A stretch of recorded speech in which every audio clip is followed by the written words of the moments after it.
A very good afternoon to you. I am Judith Peters with Global TV Media News in Abuja, Nigeria's capital. President Bola Ahmed Tinubu has assured Nigerians that the framework for palliatives to remedy the effect of fuel subsidy removal is being worked out, assuring that the decision is in the best interest of the country, especially in guaranteeing future prosperity. President Tinubu will receive 18 governors who served with him, class of 1999, at the presidential villa, appealed for more patient for Nigerians while the government will increase effort, speed up the process and ensure a foolproof social security structure that will not be compromised, especially in cash transfer. Prince Adegoke has the details.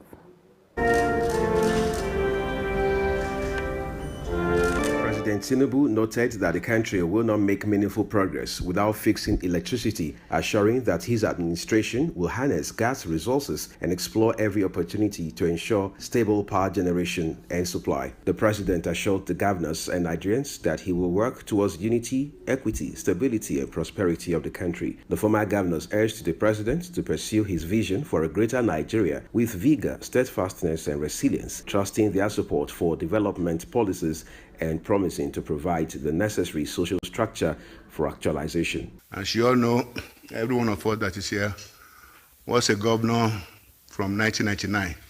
So we'd like to say we are the solid foundation which this fourth republic has been thriving.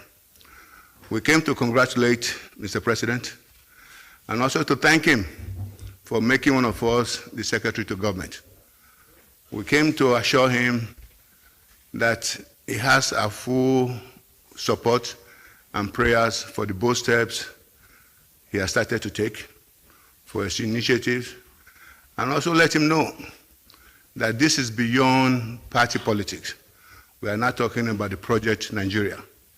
Therefore, all hands must be on deck to give Mr. President the needed support and encouragement to foster a better country. Other governors at the meeting with President Tinubu were Niyi Adebayo, Ekiti State, Senator Orji Uzokalu, Abia State, Senator Sam Egu, Ebonyi State, Adamu Muazu, Bauchi State, Donald Diok, Cross River State, James Ibori, Delta State, amongst others. Justice Hamza Muazu of the High Court of the Federal Territory, FCT, has issued a one-week ultimatum to the Department of the State Security Service, DSS, to either charge the detained suspended governor of the Central Bank of Nigeria, CBN, Godwin Emefiele, to court or set him free. The judge issued the order on Thursday while delivering ruling in a fundamental human rights suit instituted against the DSS and others by Emefiele. Justice Muazu held that the DSS has power to carry out its constitutional duties of making arrests, detain, and ensuring prevention of internal crime, but however said that such duties must be carried out within the ambit of the law. He said that the arrest power of DSS was not at large as the law stipulated conditions under which a Nigerian citizen must be held and for how long. Emefiele had dragged the Attorney General of the Federation, AGF, Director General, DSS, and DSS seeking enforcement of his fundamental human right to freedom of movement and dignity of human life. In the suit instituted on his behalf by a senior advocate of Nigeria, SAN, Joseph Daudu, the suspended CBN governor, had applied that his arrest and detention since June 10 without valid or of court order by violated and set aside. Global TV will continue to follow the development for you. The Nigeria Labour Congress and the Trade Union Congress have railed against the 500 billion naira palliative proposed by President Bola Ahmed Tinubu, stating that it is grossly inadequate to assuage the hardship confronting workers equal to the full subsidy removal. They are demanding a 300% salary increase to enable workers to cope with the challenges imposed by the deteriorating economic situation that came with the removal of the controversial fuel subsidy. The president had announced the petrol subsidy removal during his inaugural address on May 29, 2023, in response to claims that the subsidy regime favored the rich more than the average Nigerians. Among other reasons, Vice President Kashim Shettima says President Bola Ahmed Tinubu remains fully committed to issues of girl-child education and gender empowerment and will promote same in the policies and programs of the federal government under his watch. A statement by Olushola Abiola, Director of Information in the Office of the Vice President, noted that the Vice President stated this in his remarks on Wednesday when he received on a courtesy visit to the presidential villa a delegation from the United Nations led by the UN Deputy Secretary General and Chair of the United Nations Sustainable Development Group, UNDSG, Amina Mohammed, who was accompanied on the visit by the co-founder of Malama Fund, Malama Yousafzai, and other officials. Shettima reiterated President Tinubu's commitment to issue of education and empowerment of women, noting that President is fully and unequivocally committed to the girl-child education and gender empowerment initiatives. The Vice President, who commended the UNDSG and the co-founder of Malama Fund for their efforts in promoting girl-child education, among other initiatives, assured the Malama Fund of federal government's partnership with the organization of the greater good of Nigerians. The Group Chief Executive Officer of the Nigerian lookout as the nations where all companies will be putting up some of its assets for sale. The CEO of NNPC Limited made the call at the ongoing Nigeria Oil and Gas Energy Week conference. Kikelomo Okere, officer of the Nigerian National Petroleum Company Limited, Mele Kyari, says as the company guided under the regulation of the Companies and Allied Matter Act, the NNPC Limited will declare its shares to the public for acquisition soonest. The CEO explains that even though the company is government-owned, they still pay taxes, royalty, and also pay dividend shareholders. The NLNG with the Trend 7 and potentially with Trend 8, doubling its capacity and looking at new opportunities. The market is looking for gas. I don't need to emphasize this. I don't need to repeat this. But everybody knows that the world is looking for gas. It won't vanish. 50 years' time to come, it will still be required. So we know this. So there must be gas into the export market short term. Many of the geopolitics, needless to mention what they are, but many of the geopolitical issues have now brought this balance that somebody must provide gas into the market, and we saw that as an opportunity. The CEO also revealed that the nation's oil company is not being paid for the supply of gas and power, explaining that is the major reason why energy is not readily available and affordable to many citizens of the country. That means that we'll follow through our initiative to see how we can deliver gas into the West African market all the way through 11 countries and potentially end up in Europe. And that's the market. And I can confirm to you that our government and all the governments in the West African sub-region are completely aligned on this. They are supporting it. They have signed most of the protocols that are required to deliver on this project, including the one that will potentially pass through the Trans-Nigerian pipeline into Chad, into Niger, and into in Europe too. On subsidy removal, Kyari says the removal has brought about positive change in the sector by freeing up capital and powering the sustainable supply of energy. Kikelomo Okere, Global Television News, Abuja. Meanwhile, the Permanent Secretary, Ministry of Petroleum Resources, Ambassador Gabriel Tanimu Aduda, says in the drive towards energy transition, Nigeria and indeed Africans should define their own terms, pace, timing, and agenda of participation. Aduda made the call in Abuja at the ongoing NOG Energy Week conference and exhibition. Kikelomo reports that the Permanent Secretary would deliver the minister address, spoke on plan and priorities for Nigeria's energy mix, noted that the renewable energy alternative option also come with inherent challenges as they don't come cheap. Aduda posited that ascribing climate change as a rationale for reducing investment that will take the continent out of energy poverty is unwarranted and not fair for Africa barely contributes an insignificant percentage to the global emission crisis, adding that the African access to energy is tied to the optimization of its resources such as gas. Speaking further, Aduda says that the conversation around energy transition away from carbon fuel, as canvassed by leading Western economies, does not support African economic development and prosperity. He, however, stated that investments in infrastructure, technology, and capacity building are ways by which Nigeria can achieve a sustainable energy transition, reap the benefits of energy transition, and compete favorably with the rest of the world, using gas as the transition fuel. And whether we like it or not, I keep saying this at every opportunity I have. Fossil fuels will still be here with us for over 100 years to come. So the earlier we recognize, they always fighting and insist that what they have to develop as a region is fossil fuels. And that is what they need to grow their economy and what they have to grow their economy. So the world cannot muscle them into an agenda to run out of the resources that is available to them to develop their people and grow their economy. He further explains that federal government on its part is building policies around this path and creating other incentives for the sector.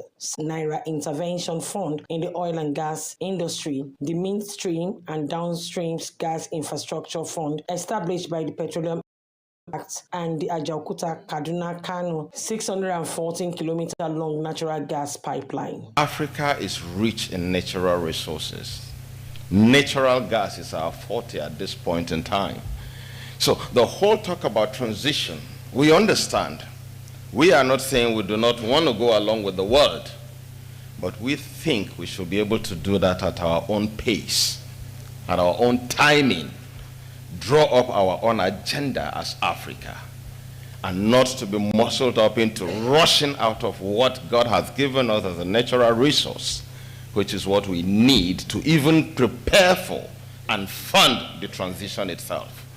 So a lot is on the table that we need to pay specific attention to in this industry. Other speakers at the event are the Group Chief Executive Officer of the Nigerian Petroleum Company Limited, Mele Kyari, Secretary of the Organization of Petroleum Exporting Countries, OPEC, among others. Kikelomo Okeri, Global Television News, Abuja.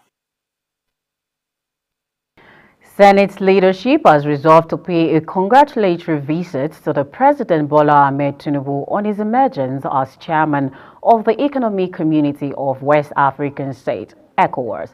The leadership is made up of President of the Senate, Godswill Akpabio, his Deputy Jibrin Barau, and the other principal officers of the upper legislative chamber. Kikelomo Ekere has the rest of the story. This resolution passed by the lawmakers after deliberation on a motion sponsored by the Deputy President of the Senate, Jibrin Barau. Presenting the motion on the floor of the Senate on Wednesday, Senator Barau says Tinubu's emergence as ECOWAS chairman in Guinea-Bissau reaffirmed Nigeria's leadership role on the African continent in general and sub-region in particular. Nigeria has played key leadership roles, particularly in the promotion of sub-regional security, defense of democracy and human rights, economic integration, and collective response to security within the sub-region, and ECOWAS is even better placed under the chairmanship of President Bola Ahmed Tinubu, GCFR, in the discharge of the above mandates, among others. Other senators who supported the motion facilitated with all Nigerians, friends, and allies of the Federal Republic of Nigeria on the great honor and privileged position of the chairman of ECOWAS.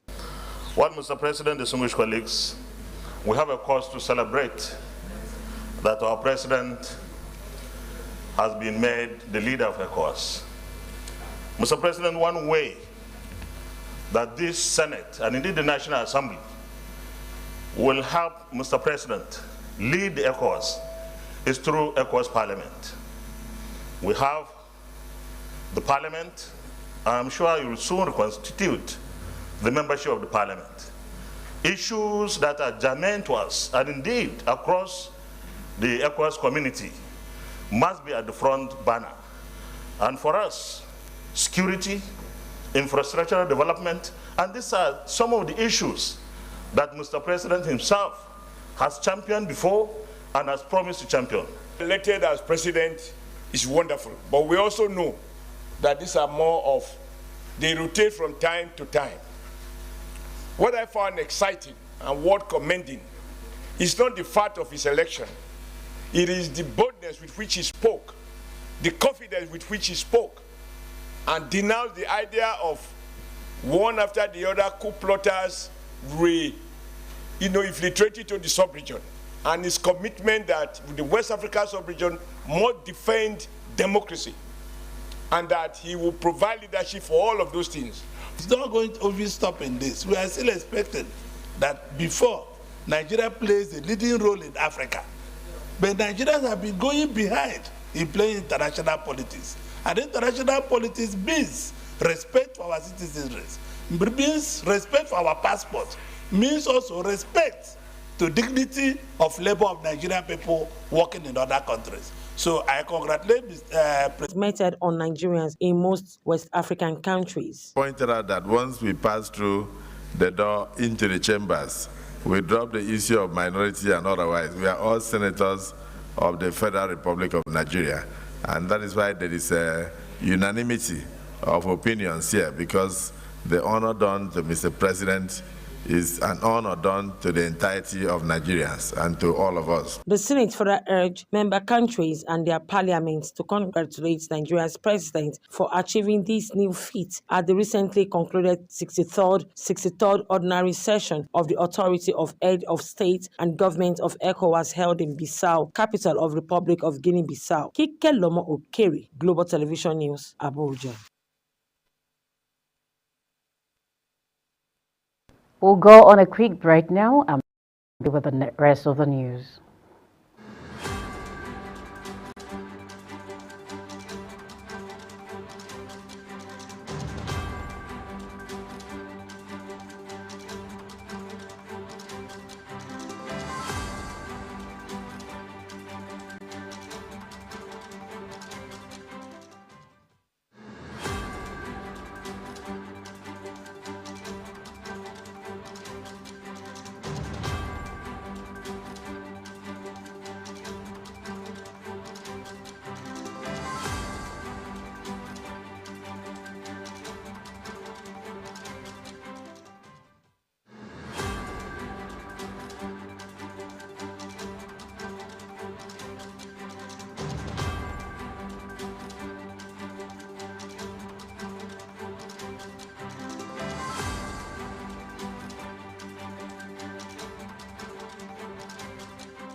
Data from the Nigeria Settlement System, NIBSS PLC, shows that the total number of issued bank verification numbers rose to 57.960 million as of July 3rd, 2023. This was as the Central Bank of Nigeria planned to the closed bank account without BVNs. According to the NIBSS, the increasing incidence of compromise on conventional security system, which includes password and PIN, had increased the demand for greater security for access to sensitive or personal information. In the banking system, it stated that in recent times, biometric technology have been used to analyze human characteristics as an enhanced form of authentication for real-time security processes. It's noted that the BVN is an acceptable means of the identification across all Nigerians banks. Since launching in 2014, 57.960 million Nigerians have now got BVNs. Data from NIBSS indicated that there were 133 million as of December 2021. The Senate on Tuesday consulted an ADHOC committee to investigate the fuel subsidy regime of the Nigerian National Petroleum Company Limited, NNPCL. This followed the adoption of a motion by Patrick Chiwemba, APC Imo, during plenary on Tuesday. Senator Chiwemba, who moved the motion, said the federal government on 11 May 2016 announced an increase in fuel pump price from 87 naira to between 135 naira and 145 naira per litre. This was in its fight against corruption and in order to plug the presumed highly proliferated leakage, wastage and slippages surrounding the fuel subsidy, as well as in an attempt to end the controversial subsidy regime. He said the government interest in exiting the subsidy regime was in line with the policy of reducing the cost of governance and the desire to eliminate corrupt practices surrounding the scheme. Supporting the motion, Jibrin Issa, APC Kogi, said that utilizing the savings arising from removing the subsidy was very important. Former Super Eagles international Michael Emenalo is set to be appointed as the first director of football for the Saudi Pro League. According to The Athletic, Emenalo was a former Chelsea director who oversaw one of the most successful periods in the club's history. He managed the position for 6 years, leaving his role in 2017 to join AS Monaco as supporting director, a position he held until 2029. During his period at Chelsea, he was credited with the signing of stars such as Eden Hazard, Juan Mata, Kevin De Bruyne, and N'Golo Kante.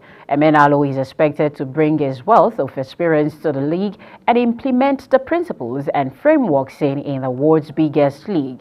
The SPL witnessed massive growth after Cristiano Ronaldo joined in January 2022. The league body has shown intent to splash cash not only on the pitch but also off the pitch. The athlete announced in January that she was pregnant. She also had a baby shower in June where she revealed to fans she was having a baby girl. In January Instagram post, Osakwe has shared a picture of her baby's ultrasound. She also wrote in the caption, "Can't wait to get back on the court, but here is a little live update for 2023. The full-time Grand Slam singles winner expressed her excitement about being a mother, stating that she would return to the court at 2024 Australian. And that's it on Global TV Midday News. We are on Start Time.